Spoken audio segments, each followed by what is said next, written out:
Tingnan natin kung gaano katagal mag-upload ng 10 minutes. Ang kahapong in-upload ko ay 5 minutes lang, makikita mo na agad sa YouTube. So bali 5 minutes lang ang pag-upload. So kung halimbawa ang gagawin natin ay i-record lang natin yung mga footage ng mga video natin 15 seconds to 30 seconds lang, makakabuo tayo ng 10 minutes na video na hindi mo na kailangan i-edit. Siyempre, kailangan lang na yung mga sasabihin mo, kailangan nakahanda na o nire-rehearse mo na yon bago mo sabihin. Ganun kabilis yung pag-upload o paggawa ng mga video na katulad nung kay Sergey Brin. Magandang case study yung kay Sergey Brin kasi tungkol sa pamilya yun. Souvenir pictures or souvenir video na lang nila ito para nang sa ganon meron silang papanoorin o yung mga bata kapag malalaki na sila. At yun din, na-document din doon kung ano ang nangyari sa kanila. Kung minsan kasi mahirap ng kumita pag tagal ng panahon, nakakalipasan na ng uso. Kumpares nung na sinabihan ko noon na mag-repair tayo ng computer, siya lang ang magkukumpuni at ako ang mamumuhunan. Hindi niya ginawa. Gusto ko pa rin gawin yon, pero sabi niya nakalipasan na ng uso. Ang uso na ngayon cellphone, kaya hindi na siya nagkukumpuni ng computers. Although alam pa rin niya kung paano magkumpuni ng computers at alam pa rin niya kung paano mag-program. Isa nga siya sa mga kilalang nag-set up ng mga internet cafe sa lugar namin. Ang ibig ko lang sabihin is libre naman ang cellphone, libre naman ang wifi, libre naman ang pag-upload. Sa tingin ko, baka sakali panoorin din tayo ng tao. Hindi natin alam eh. Kahit naman hindi mo pakita yung mukha mo, wala naman kasing pamimilian eh, no? Kung minsan parang namomonopolize ito, so wala na tayong pagpilian. Pero kung halimbawa merong iba na panonoorin, maaaring meron din ang mga viewers na makuha doon sa pinanonood nila.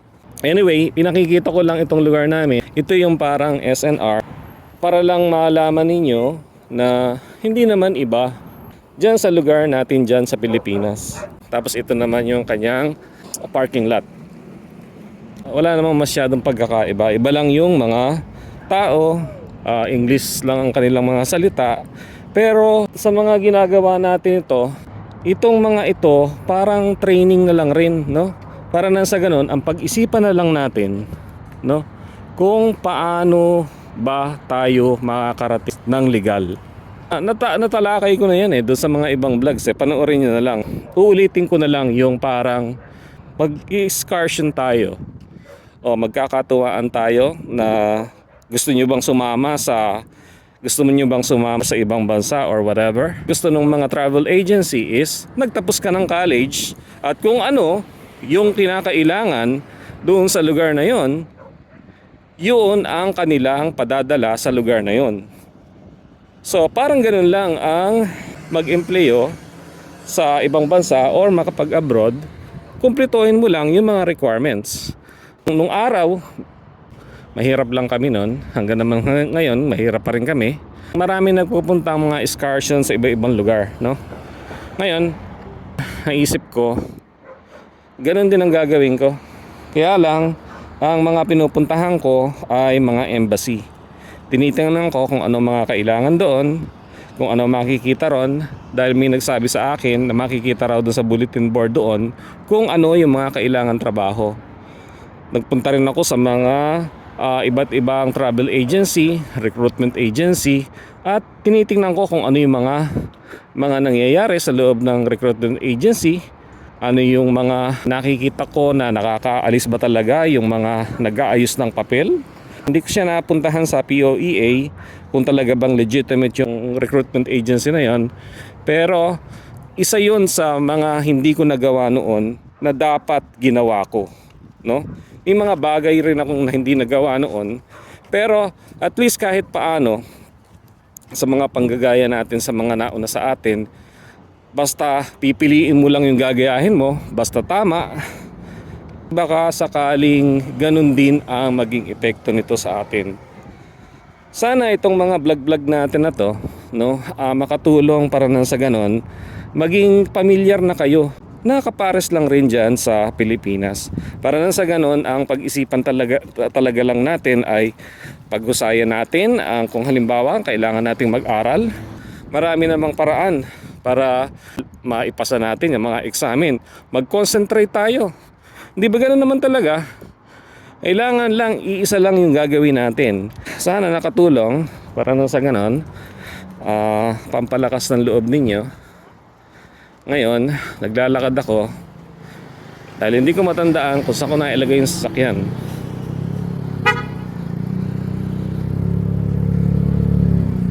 Yun ang hindi ko na alam.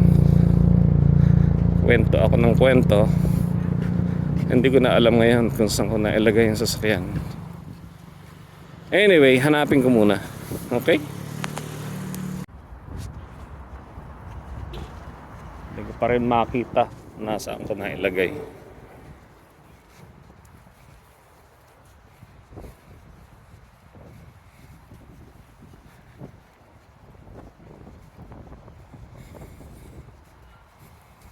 Anyway, para na lang rin kayo naglilibot, no?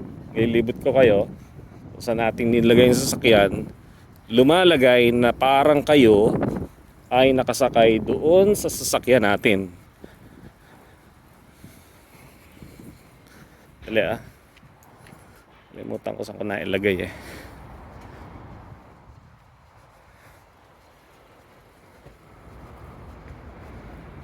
Pwede nyo nang hinto yung yung panonood nyo rito, no? Sa susunod, iba naman yung pagchatsa natin. Kaya lang, palalakarin ko lang yung video.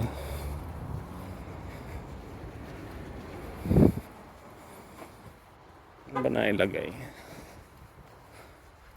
Baka naman nakarnap, ano?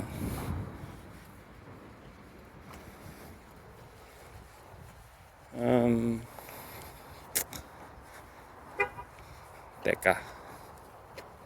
Saan naman wala? Nakarnap na yung ating sasakyan. Wala naman dapat na pag-interesan doon dahil lumang sasakyan yun Baka naman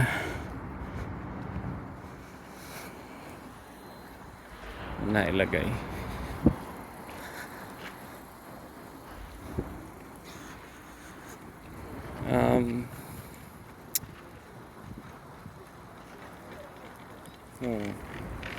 Balik ulit tayo. Nawala Ano ilagay yan? Kanina pumunta ako sa Target. Habang hinahanap natin, kukwento na lang ako.